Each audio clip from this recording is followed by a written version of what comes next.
and all these kinds of things. We thought we wanted to bring a little element of that to today's event for fun. First time we've ever done this anywhere, all of us. So for the first 50 early bird registrants had the opportunity to send us a research problem that we would try to solve. And that's the royal we, because as you can see, it was Sharon Sargent. And in such a short period of time, she found some really interesting things. And as this research stuff always goes, it's up to the last minute. So you might hear me do some uhs and ums, but I was the one that was volunteered to present. I'm not quite as familiar with the whole story, but I'm going to do my best. I just got it yesterday. So our winner is Bobby Lyman. And it's a really fun story. So here's the question. Right? Who wouldn't want to try and solve this one? Is she related to Daniel Boone and Abraham Lincoln? This is her ancestry. Aren't you glad we could put your dates up? Aren't we nice? We had to put it away. We had to know. We've all got that. But we did need some point of reference for some of these people that we're talking about today. And so we've got 8 generations here of the ancestry. And as you can read these, we've got Boones. Daniel Boone. Everybody wants to be related from Daniel Boone once they get that Boone name, right? So we've got a Bible record that gives us some information. We've got this wonderful couple who celebrated 60 years. And Mrs. Hill traces her ancestry to Daniel Boone in that announcement there. And then her death notice and obituary tells us that she was a 3rd cousin of Daniel Boone. A little bit more information. Well, that sounds like, okay, there's a little teeny tiny bit more specifics. But then notice she remembers meeting President Abraham Lincoln and Stephen Douglas. So we know how some of these stories come down and get a little twisted, and didn't George Washington and Lafayette sleep at everybody's house the entire Revolutionary War? So in the early 1700s, Daniel Boone's family first settled in, as you can see, Philadelphia, Bucks, and Berks counties. And they're numbered here. And I left my pointer in my pocket. Could you grab my jacket for me? Thank you very much. This might help a little bit. So you can see where we're talking about. Non-rehearsed. So we've got these areas here. Daniel Boone. Andrew Boone's family was in Philadelphia, okay, and Chester County. So that's this area, this area here, Chester County, Philadelphia. And this is Bucks County and Berks County here. So there's might be some crossover, might not. Doesn't look like there's too far between them.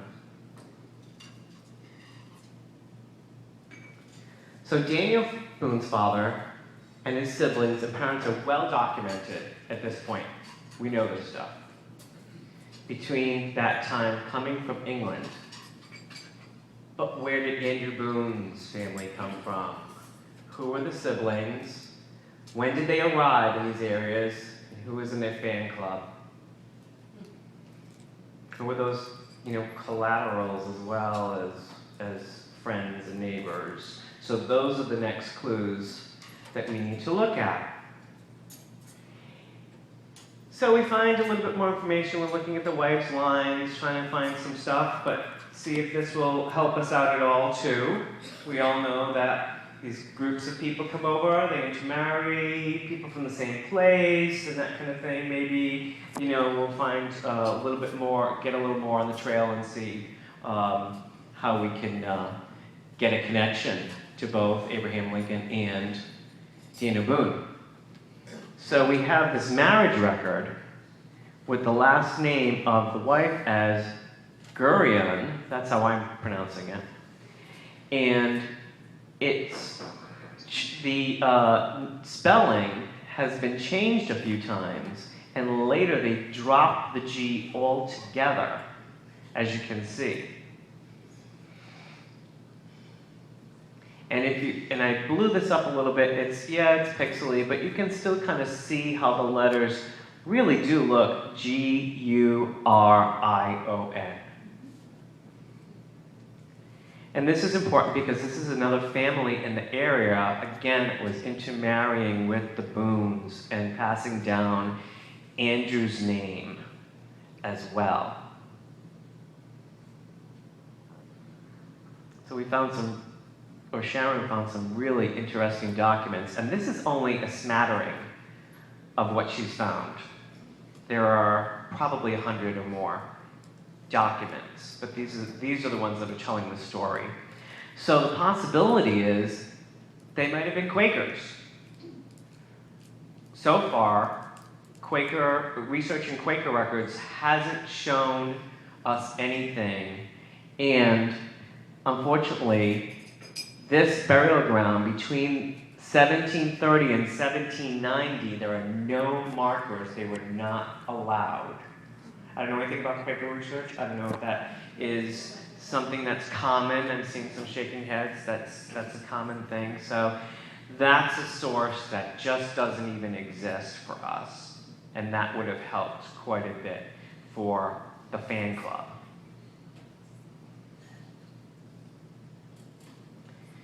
Records in the area where Andrew Boone lived were scoured for different types of things, tax records, land records, and those kinds of things. And you can probably see there's Andrew Boone and Andrew Boone Jr. And then there's Andrew Urin, there's that name again, and Benjamin Urin, that was probably the Gurion name that was changed.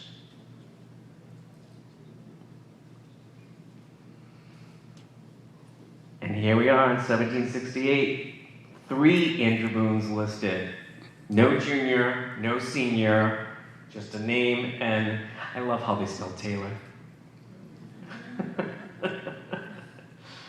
So, the question remains, after all of that, which Andrew is which? These are all contemporaries of Daniel Boone.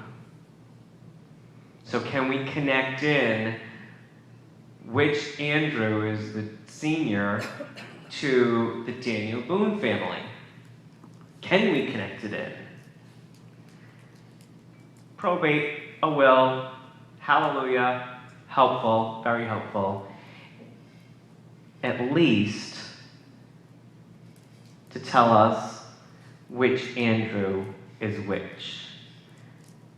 Witness Andrew Boone, the tailor.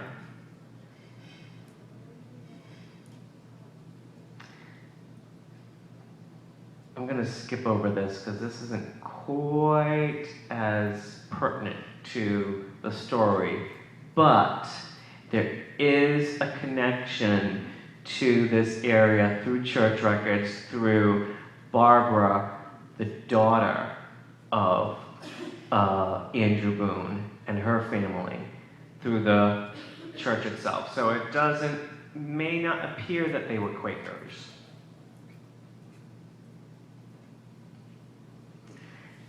And in 1781, we have Andrew Boone the tailor again, and probably his son, Andrew Boone. Joseph and Hans, who we just saw in the probate record there. Still in the Derby area. And then some more Boones, and lo and behold, a Lincoln in the area. So is this the possibility of a connection with the Lincoln family marrying in? And is this Moses Lincoln a relative of Abraham Lincoln? That's our question now. But wait, the tide turns. There's also a reference to all of the Darbys, the Darby Boones at Boone's Island. And these people seem to be related to the New Sweden settlers, coming from a Hans Boone. And the immigrant, as you can see, is Anders Svensson Bond. I'm going to pronounce it that way, I don't really know what it would be. Who first arrived on the Kalmar Nickel, known as the Mayflower of the Delaware. This is going to come up again in just a minute. The Kalmar Nickel. So was that Andrew Boone, his ancestor, and their ancestral ship? We don't know at this point. We don't know. So here are some land grants for the original Anders Bond or Boone. And his log cabin, that's great. It's amazing that it lasted so long to be able to be photographed, this type of photograph. Maureen could probably tell us what year this is done. And then the Swedish church that the Boone family members attended in the 18th century. There is a plaque in Philadelphia commemorating the original New Sweden settler, Andrew Bond. And there are a few other names on here as well. I know you can't see this. Blowing it up won't help. But another original settler on the plaque, Peter Rambo, provides a connection to both Daniel Boone and President Lincoln. Anders' son, Swan, had a daughter who married Mons Rambo, son of Peter, who was also an original settler. Mons and Catherine's daughter married Jacob Lincoln, who was Uncle President Abraham Lincoln's great-grandfather. Therefore, there's an indirect relationship to Daniel Boone and President Lincoln. John Morton, we found out, signer of the Declaration of Independence, is a closer relation. He was a great-grandson, as you can see, of Finnish and New Sweden settler Martin Martinson. And Peter Boone, one of Anders Bond's sons, married his daughter. So we found some interesting connections. They appear to be all collateral, but not actually the exact answer that we were looking for. But we know that that happens, but there is a relationship there. Interestingly enough, a full-scale replica of that ship from Sweden is here in Massachusetts, sailing this Sunday, giving 3-hour tours, hopefully not with Gilligan and the skipper, from Provincetown, Mass. So things come full circle. We go all the way to Pennsylvania, back here to Massachusetts, and we saw a variety of records attempting to come up with an actual direct relationship to Abraham Lincoln and Daniel Boone but there's certainly that grain of truth in the story, the family story that came down almost 200 years. At least, 150 years or more. So this was a lot of fun for Sharon. It was a lot of fun for me to take a look at this and see how these pieces kind of came together.